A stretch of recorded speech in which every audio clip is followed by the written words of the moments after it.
बिहार में चुनाव है। चुनाव आयोग अपनी तैयारियां कर रहा है और सभी सियासी दल अपनी अपनी तैयारियां करने में लगे हैं। सभी सियासतदान भी अपनी अपनी तैयारियों में लगे हैं। आज हमारे साथ हैं लालू प्रसाद यादव के बड़े बेटे तेज प्रताप यादव जी। तेज प्रताप जी कैसे हैं? ठीक है, आपको भी धन्यवाद। थोड़ा गैप हो गया, कुछ लंबे अंतराल के बाद मुलाकात हमारी हो रही है आपसे, बातचीत। हाँ, बहुत लंबा गैप हो गया। कारण सब बिजी रहा होगा अपने अपने कामों में। अच्छा, लालू प्रसाद यादव जी आपके पिताश्री, उनका फैसला परिवार का फैसला है। लालू तो प्रसाद यादव जी का आदरणीय पिताजी हमारे पूजनीय, माताजी पूजनीय हैं और रहेंगे आजीवन। उनका जो भी फैसला रहा उनको मैं सर आँखों पे लेने का काम करता हूँ।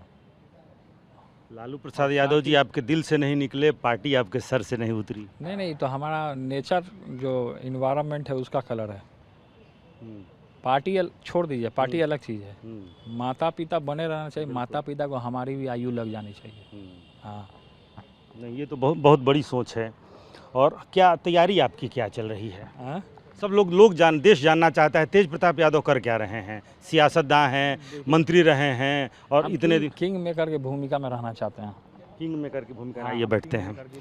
चलिए बैठे, इंटरव्यू शुरू करते हैं।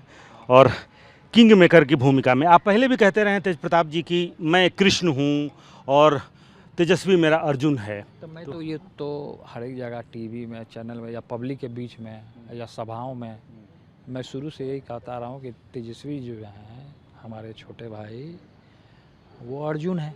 शुरू से मैं कहता आ रहा हूँ और वो ऊंचाइयों तक जाए। मैं प्रार्थना करता हूँ, भगवान से भी प्रार्थना करता हूँ, मेरा आशीर्वाद भी लगे उनको, आगे बढ़ें।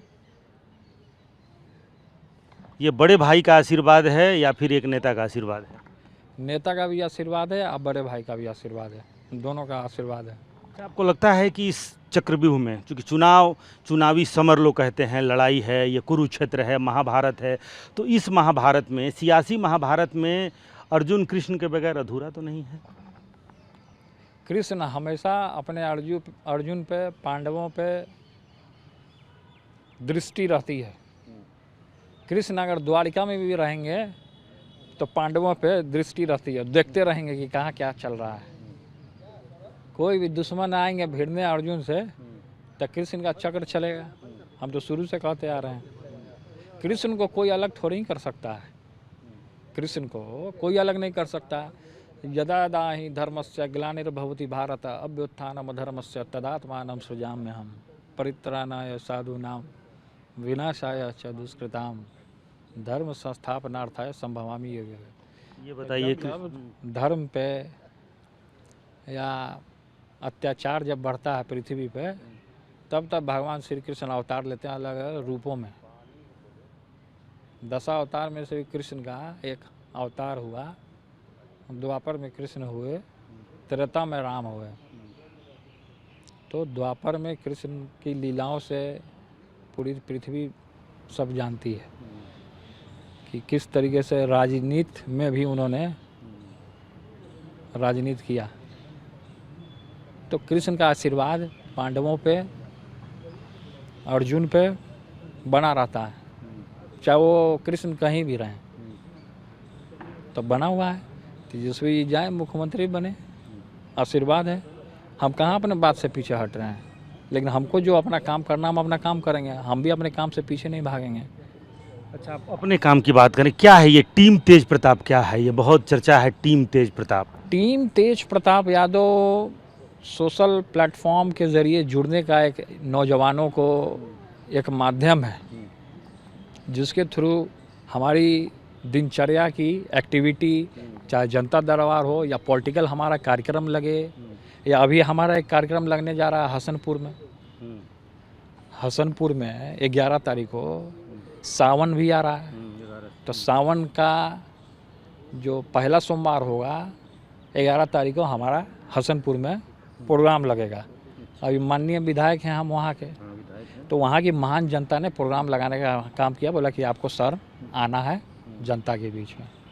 तो जो यहाँ जनता दरबार लगता है वहाँ लगाएंगे जनता दरबार, वहाँ समस्या हम सुनने का काम करेंगे। तो हमारा लगातार जो है प्रोग्राम हसनपुर से समझिए शुरू हो जाएगा। लड़ेंगे इस बार हसनपुर से?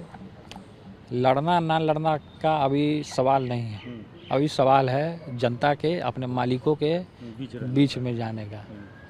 पिताजी ने हमेशा शुरू से कहा है जब भी परेशान हो या कोई परेशान करे तो अपने मालिकों के बीच में चले जाओ, जनता के बीच में चले जाओ। तो मैं जनता के बीच में जा रहा हूँ 11 तारीख को। क्यों परेशान हैं तेज प्रताप यादव? परेशान लोग करता है और हम अंदर से परेशान नहीं होते हैं, लेकिन परेशानी हर एक लोगों को रहता है, हर एक सिचुएशन में रहता है, तरह तरह का परेशानी रहता है। जीवन है तो परेशानी तो जीवन है तो परेशानी है। ये कोई ज़रूरी नहीं है कि आज अगर हम परेशान हैं तो जयचंद परेशान नहीं होगा अगला बार। अगला बार जयचंद भी परेशान होगा, एकदम होगा, ये सच्चाई है। यह मैं भविष्यवाणी भी कर देता हूँ।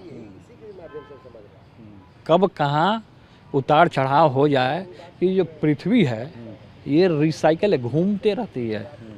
कब कहाँ मौसम बिगड़ जाए, कब कहाँ तूफान आ जाए, कब कहाँ भूकंप आ जाए, ये कोई नहीं जानता है। इसलिए जहाँ रहिए ईमानदारी से रहिए, किसी के लिए गड्ढा नहीं खोदना चाहिए, नहीं तो उस गड्ढे में, उस जाल में तुम फंसोगे। और ज़्यादा चेहरा नहीं चमकाना चाहिए किसी के पीछे।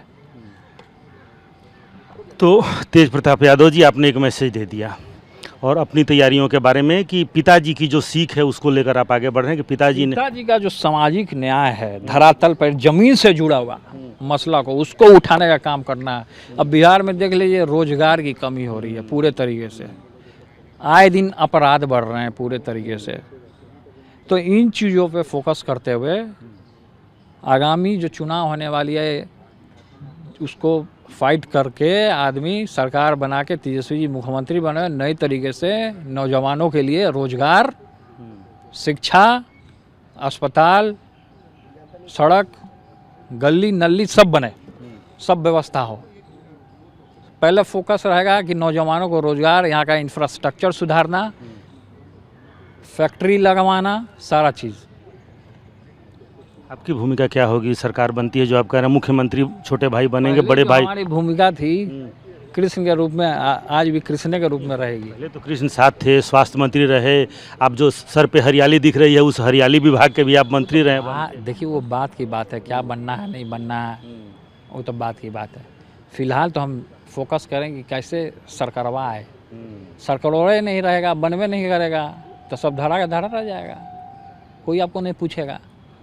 मतलब भले दिख रहा हो कि तेज प्रताप जी पार्टी परिवार से थोड़े किनारे हैं, लेकिन हैं पीछे से बैकअप आपका है। सरकार जो आप कह रहे हैं कि सरकारवा बने, तो सरकारवा बनाने में लगे हुए। सपोर्ट तो है ही ना, हम कहाँ बोलें कि सपोर्ट नहीं हम कर रहे हैं। हम तो कहिए रहे हैं भाई कि हम सपोर्ट कर रहे हैं, हम तो सपोर्ट कर रहे हैं। लेकिन बाहर से सपोर्ट करेंगे, समर्थन बाहर से रहेगा। तो हम अंदर तो है नहीं, ना हम संगठन में, ना घर में हैं, ना मेरी कोई बातचीत होती है, तो हम बाहर है ना हैं, बाहर से सपोर्ट कर रहे हैं। लेकिन आप गीता का इतना ज्ञान दे रहे हैं, गीता में भी सिर्फ तो कर्म का एक सिद्धांत है, वहाँ कर्म योग का एक चैप्टर ही है। ये जो हम कर रहे हैं अभी ये कर्म है। कर्मण्येवाधिकार से मा फले सुखदचना, तो कर्म करते रहिए और फल की चिंता ना कीजिए। ये असली बात है। कर्म है आपका, कर्म ही आपको आगे बढ़ाएगा। हम काहे आम के फेराक में रहे, हम काहे लीची के फेराक में रहे भाई, हम काहे छेना के मिठाई के चक्कर में रहे। हम कर्म करेंगे, फल अपने मीठा आपको मिल जाएगा। कौन चक्कर में, कौन चक्कर में है? चक्कर में कौन है आप? छेना के आम के चक्कर में नहीं, चक्कर में कौन है तेज प्रताप? हम कोई चक्कर में नहीं रहते हैं, जयचंदवा सब चक्कर में रहता है कि कैसे क्या किया जाए। तो वो लोग जाने, जयचंद लोग। अभी जयचंद लीला चल रहा है बिहार में, जयचंद लीला। तो जयचंद लीला का रच रहा, आप सवालवा कीजिएगा, जयचंद अपने बताएगा। तो जयचंद लीला पर कृष्ण लीला भारी होगा कि जयचंद लीला? जयचंद लीला तो सुना नहीं गया है। जयचंद का कोई हैसियत है, कोई पहचान है? बाहरी लोग का कोई पहचान होता है क्या? बाहरी लोग का कोई पहचान नहीं होता है। कृष्ण लीला करिए, करते रहे। बाहरी लोग का कोई पहचान ही नहीं होता है। कहा गया कि कितनी गलतियां माफ करने के बाद से कृष्ण ने चक्र उठाया था, कितनी गलती माफ करेंगे आप? 99 गलती माफ़ किए थे भगवान कृष्ण ने। 100 पुरते गर्दन उड़ गया था शिशुपाल का भरी सभा में। तो वो कृष्ण थे द्वापर में, तो अब अभी जो है माहौल दूसरा है, अभी लोकतंत्र है। लोकतंत्र में आप अपने काम के माध्यम से उसका चक्र से आप गर्दन उड़ा सकते हैं शिशुपाल का। भगवान कृष्ण को हजारों गाली दिया शिशुपाल, हजारों आरोप लगाए, बहुत गंदी गंदी, बहुत भद्दी भद्दी। तो वही शिशुपाल है जयचंद। जयचंद जो है शिशुपाल है। खुल के हम बोलते हैं, हम डरते नहीं हैं किसी से, हम शुरू से ही खुल के ही बोलते हैं। वो चाहता है जयचंदवा कि यही सब में उलझ के तेज तेजस्वी रहें, आगे जनता पे फोकस ना करें। तो जनता सब समझ रही है, खाली पीठ के पीछे खड़ा रह के अब फोकसबाजी करने से नहीं होता है, पुच्छी पकड़ के रहने से नहीं होता है। तो जनता भी देखती है कौन पिछलग्गू है, कौन पुच्छी पकड़ के लटकल है। लटकने रह जाएंगे वो। बिहार में कहा जाता है लटकला तो गईला बेटा। तो बिहार में तो है ये सच्चाई कि जहाँ लटकला जामुन के पेड़ पे, जामुन खाते खाते नीचे गिर जाइबा, स्लिप कर जाइबा। खा ला जितना जामुन खाए के बाद, खाली लटके के नहीं खे। अब लटक रहे हैं, जो लोग लटक रहे हैं वो लोग ना जानेंगे जी। हम तो लटक नहीं रहे हैं, जो लटक रहा वो जाने। अच्छा, अभी जो राजनीति बाहर हो रही है सब पर आपकी नज़र होगी पैनी, चूंकि आप सियासतदान हैं। अरे सब पे नज़र रहता है मेरा। हम गुप्त आदमी हर एक जगह लगा के रखते हैं अपना, और सब हम पता करते रहते हैं कि कौन क्या कर रहा है। हर जगह मतलब हर जगह रहता है मेरा पूरा गुप्तचर। गुप्तचर हर एक जगह बिहार में लगाए हुए हैं हम। सतर्क हो जाइए, आज झमेला से दूर हो जाइए, और तेजस्वी जी को मुख्यमंत्री बनने दीजिए। नहीं, बाकी दलों में क्या चल रहा है, गठबंधन में क्या चल रहा है? अभी राहुल गांधी जैसे एक सैनिटरी नैपकिन वो डब्बा बंट रहा है, महिलाओं को देंगे, उस पर राहुल गांधी की तस्वीर होगी। अब क्या सैनिटरी नैपकिन है, क्या बट रहा है, वो लोग जाने। हमको तो अपना काम करना है। 11 तारीख को हमको जाना है हसनपुर, और वहाँ पे जनता दरबार हमारा शुरू हो जाएगा। हसनपुर से जहाँ के आप विधायक हैं, जहाँ जहाँ जिला में हमको बुलाया जाएगा, जनता दरबार पे अब मेरा फोकस है। केवल जनता का समस्या सुनना है, बस बात खत्म है। लेकिन जनता ये भी जानना चाहती है, और सबकी मतलब ये जानने की इच्छा है कि तेज प्रताप जी का अगला कदम क्या होगा, कहाँ से चुनाव लड़ेंगे, नहीं लड़ेंगे, कौन पार्टी से लड़ेंगे। छोड़ दीजिए, ना हम कोई पार्टी बनाना चाहते हैं, ना अभी हम इन चीज़ों पे कभी फोकस करना चाहते हैं। उस समय अब पता चल जाएगा। अब राजनीति में है तो चुनाव लड़ना ना लड़ना वो तो लगा रहेगा हमारा। व्यक्तिगत और पारिवारिक जो चीज़ें थीं जिसके वजह से बहुत चर्चा हुई, उन चीज़ों से मतलब फारिग हो गए आप? छोड़िए, उन चीज़ों पे क्या फोकस करता है, अभी कोई फोकस नहीं कर, फारिग हो गए। काम पे कीजिए ना, काम कीजिए। काम पे आदमी को फोकस करना चाहिए, अपने काम से जवाब दीजिए लोगों को। अच्छा, जनता दरबार आप लगा रहे हैं, उसको रिस्पांस भी मिल रहा है, आपको लग रहा है कि पार्टी से अलग, परिवार से अलग, वही रुतबे में उसी बुलंद हौसले के साथ तेज मीडिया नहीं देख रहे हैं प्लेटफॉर्म, कितना भीड़ आता है, रिस्पॉन्स तो ज़बरदस्त है, एकदम ज़बरदस्त। हम कहें ना ये जो पीरियड है, सिचुएशन है, मेरे लिए गोल्डन चांस है, और इस गोल्डन चांस को हमको भंजाना है।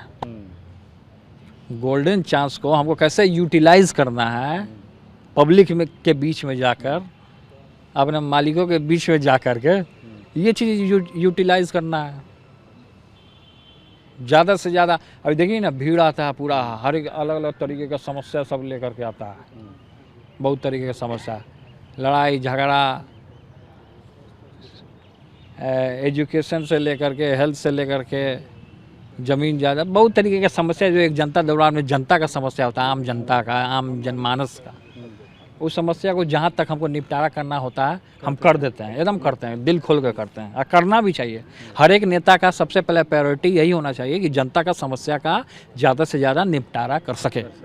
जी। पिताजी से बातचीत हुई उसके बाद से कभी कुछ भी? नहीं, मेरी कोई बातचीत नहीं हुई। माताजी से? किसी से कोई बात नहीं होती। अर्जुन से? किसी से कोई बात नहीं होती है मेरी। आप कोशिश नहीं करते हैं या? मेरी किसी से जब बात ही नहीं होती तो कोशिश करने का क्या बात है। चलिए, तो ये थे तेज प्रताप यादव, और तेज प्रताप यादव कह रहे हैं कि ये हमारे लिए गोल्डन पीरियड है, ये जो चांस है ये एक नेता के लिए, एक सियासतदान के लिए सबसे गोल्डन पीरियड है, और तेज प्रताप यादव इस चांस को, इस मौके को भुनाने में लगे हैं, और अब तेज प्रताप यादव अपने आवास पर जनता दरबार लगा रहे थे, लेकिन अब अपने आवास से बाहर निकल करके सबसे पहले वहां जा रहे हैं जहां के ये विधायक हैं, यानी कि हसनपुर से चुनाव लड़ा था और हसनपुर के विधायक तेज प्रताप यादव अब अपने सरकारी आवास से बाहर निकलकर और पुराने हौसले के साथ अपने पुराने विधानसभा क्षेत्र में जनता दरबार लगाने पहुंच रहे हैं। कैमरामैन कुणाल के साथ रुपेश कुमार, TV9 भारतवर्ष, पटना।